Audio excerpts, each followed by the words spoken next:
Hello everyone. आज हम class 8 की बुक भारत की खोज का चैप्टर 1 पार्ट 1 जो है अहमदनगर का किला, उसके प्रश्नोत्तर करेंगे। तो पहला प्रश्न है हमारा, जवाहरलाल नेहरू स्वतंत्रता आंदोलन के समय कितनी बार जेल गए थे और अहमदनगर के किले में वे कितने महीने बंदी रहे थे। इसका उत्तर है, जवाहरलाल नेहरू स्वतंत्रता आंदोलन के समय कुल 9 बार जेल गए थे। वे अहमदनगर के किले में 20 महीने से भी अधिक समय तक बंदी रहे थे। दूसरा प्रश्न है, अहमदनगर के किले में रहते हुए नेहरू जी ने कौन सा कार्य आरंभ किया था। इसका उत्तर है, अहमदनगर के किले में रहते हुए नेहरू जी ने बागवानी का कार्य आरंभ किया था। उन्होंने तपती धूप में भी कड़ी मेहनत करके फूलों की क्यारियां बनाई थी। उन्होंने पथरीली धरती को खोद खोद कर उपजाऊ बना दिया था। तीसरा प्रश्न है, अहमदनगर के किले के साथ कौन सी ऐतिहासिक घटना जुड़ी हुई है। तो इसका उत्तर है, अहमदनगर के किले के साथ एक सुप्रसिद्ध ऐतिहासिक घटना जुड़ी हुई है। इस किले के साथ चांद बीबी की बहादुरी एवं उसकी मृत्यु की घटना जुड़ी हुई है। चांद बीबी ने स्वयं तलवार उठाकर अकबर की शाही सेना का मुकाबला करके इस किले की सुरक्षा की थी, किंतु अंत में चांद बीबी की हत्या उसके अपने ही एक आदमी ने कर दी थी।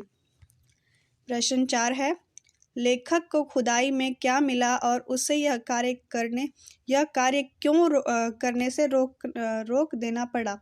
मतलब कि जो लेखक थे हमारे नेहरू जी, उन्हें कौन सा कार्य नहीं करने दिया गया और उन्हें यह कार्य क्यों रोक देना पड़ा। इसका उत्तर है, लेखक को क्यारियों के लिए खुदाई करते हुए जमीन की सतह के बहुत नीचे दबे हुए प्राचीन दीवारों के हिस्से मिले। उन्हें कुछ गुंबदों तथा इमारतों के ऊपरी हिस्से भी दिखाई दिए। वे और अधिक खुदाई करना चाहते थे, किंतु उनके पास अच्छे औजार नहीं थे। साथ ही जेल के अधिकारियों ने उन्हें इस कार्य की अनुमति नहीं दी थी। फलस्वरूप नेहरू जी को कार्य रोकना पड़ा था। प्रश्न 5 है, कुदाल छोड़कर नेहरू जी ने क्या करना आरंभ किया। इसका उत्तर है, नेहरू जी अपना समय कभी भी व्यर्थ नहीं गंवाते थे। जब उन्हें जेल के अधिकारियों ने खुदाई के कार्य की अनुमति नहीं दी तो उन्होंने कुदाल छोड़कर कलम उठा ली और लिखने का कार्य आरंभ कर दिया।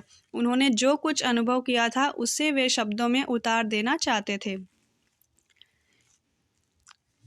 प्रश्न 6 है, अतीत का दबाव से क्या अभिप्राय है। इसका उत्तर है, अतीत के दबाव से अभिप्राय अपने बीते हुए समय, अपनी परंपराओं, सभ्यता एवं संस्कृति का अपने ऊपर पड़ने वाला प्रभाव है। इसे हम अपनी विरासत भी कहते हैं, जिसे हम अपने हजारों वर्ष के लंबे समय से प्राप्त करते हैं।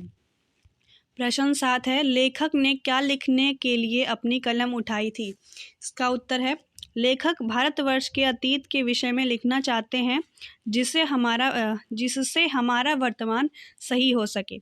लेखक का दृढ़ विश्वास है कि हमारी विरासत में कोई खास बात है जो अद्भुत या अनोखी न होकर भी हमारे जीवन में समाई हुई है, जिससे हमारा वर्तमान बना है और भविष्य उज्जवल बनने की संभावना है। तो स्टूडेंट्स, पाठ 1 में हमारे कुल 7 प्रश्न थे। अब हम इसके छोटे प्रश्न उत्तर भी करेंगे, अति लघु उत्तरात्मक प्रश्न। इसमें पहला प्रश्न है, पंडित जवाहरलाल नेहरू ने की अहमदनगर के किले में कौन सी जेल यात्रा थी। इसका उत्तर है 9वीं, यानी कि पंडित जवाहरलाल नेहरू की ये 9वीं जेल यात्रा थी। प्रश्न दूसरा है, अहमदनगर के किले में लेखक का अंधियारे आकाश में स्वागत किसने किया। इसका उत्तर है दूज के चांद ने। तीसरा प्रश्न है, चांद लेखक को क्या याद दिलाता रहा। इसका उत्तर है, अंधेरे के बाद उजाला होता है। चौथा प्रश्न है, लेखक ने अहमदनगर के किले के बंदी जीवन में कौन सा कार्य आरंभ किया। इसका उत्तर है बागवानी करने का। प्रश्न 5 है, अहमदनगर के किले की ऐतिहासिक घटना किस महिला से जुड़ी हुई है। इसका उत्तर है चांद बीबी से।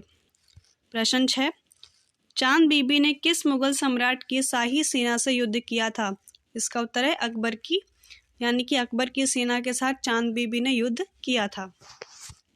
उसके बाद हमारा 7वां है प्रश्न, लेखक ने कुदाल छोड़कर अपने हाथ में क्या उठा लिया था? इसका उत्तर है कलम। कौन सा दबाव दम घोटू होता है? 8वां प्रश्न है, इसका उत्तर है अतीत का। 9वां है, लेखक को लिखने में कौन सी कठिनाई भयभीत करती है? इसका उत्तर है विषय की जटिलता की। तो स्टूडेंट, आज है हमारा ये चैप्टर ख़त्म हो गया है। आज ये था क्लास 8 का फर्स्ट चैप्टर हिंदी का, अहमदनगर का किला। इसके साथ हमने बड़े प्रश्न के साथ ही छोटे प्रश्न उत्तर भी किए। तो आज के लिए इतना ही। अगर ऐसे ही और भी जो बुक्स हैं, आपकी नोटबुक्स हैं, नैतिक शिक्षा हो गया, वर्कबुक हो गया, अगर आपको इन सब का सॉल्यूशन चाहिए तो आप मुझे ज़रूर बताइए, मैं आपके लिए वीडियो अवश्य बनाऊंगी। और अगर आपको मेरी वीडियोस पसंद आती हैं तो कृपया मेरे चैनल को सब्सक्राइब कीजिए, मेरी वीडियोस को लाइक कीजिए, शेयर कीजिए। धन्यवाद।